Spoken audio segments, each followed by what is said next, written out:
Surat crime branch પોલીસે રીઢા mobile ચોરને ઝડપી પાડ્યો છે. આરોપી પકડાઈ જતા 47 જેટલા મોબાઈલ અને પર્સ સ્નેચિંગના ગુનામાં સંડોવાયેલા હોવાનું સામે આવ્યું હતું.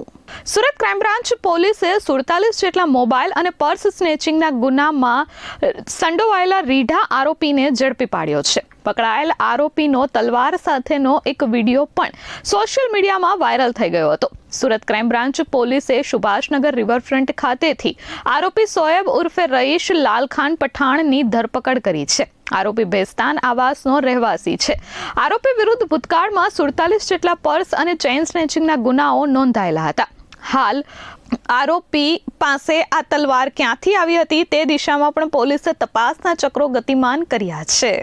પોલીસ કમિશનર સુરત શહેર દ્વારા additional police commissioner Surat crime branch દ્વારા સુરત ક્રાઇમ બ્રાન્ચને અનડિટેક ગુનાઓ અને ઓર્ગેનાઇઝ ક્રાઇમ કરતી ગેંગો વિરુદ્ધ કાર્યવાહી કરવા માટે અને અનડિટેક ગુનાઓ શોધી કાઢવા માટે સતત માર્ગદર્શન અને સૂચના આધારે સુરત ક્રાઇમ બ્રાન્ચના પોલીસ ઇન્સ્પેક્ટર H.A. સિંધા દ્વારા એક બાતમી મળી હતી કે 2 માસ અગાઉ જ તે મોબાઈલ સ્નેચિંગ, પર્સ સ્નેચિંગ અને પાસામાંથી છૂટેલો શોએબ ઉર્ફે લાલ રઈશખાન પઠાણ જે બેસ્તાન આવાસમાં રહે છે અને પર્સ સ્નેચિંગ, મોબાઈલ સ્નેચિંગના અગાઉ 47 જેટલા ગુનાઓમાં પકડાયેલો છે. આ ઇસમ છૂટ્યો છે અને ફરીથી એને 3 થી 4 અલગ અલગ જગ્યાએ પર્સ સ્નેચિંગ અને મોબાઈલ સ્નેચિંગ કર્યા છે. આ ઉપરાંત એણે એક વેપન તલવાર સાથે ગુપ્તી જેવું બનાવી અને વિડીયો પણ વાયરલ કરેલો હતો અને કોઈ ઉપર એસોલ્ટ કરવાનો પણ પ્રયત્ન કરતો હતો, કોઈની ધમકી પણ આપતો હતો. આ અનુસંધાને અલગ અલગ પોલીસ સ્ટેશનોમાં અનડિટેક ગુનાઓ દાખલ થયેલા હતા.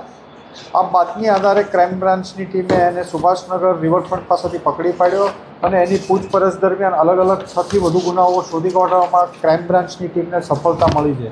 જેમાં સલાબતપુરામાં પર્સ સ્નેચિંગનો બનાવ છે, જેમાં 1 લાખથી વધુની કિંમતનો છે.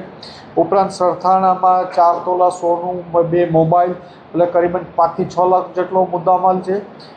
પાંડેસરામાં iPhone 16 Pro હતો જે મુદ્દામાલ રિકવર થયેલો છે.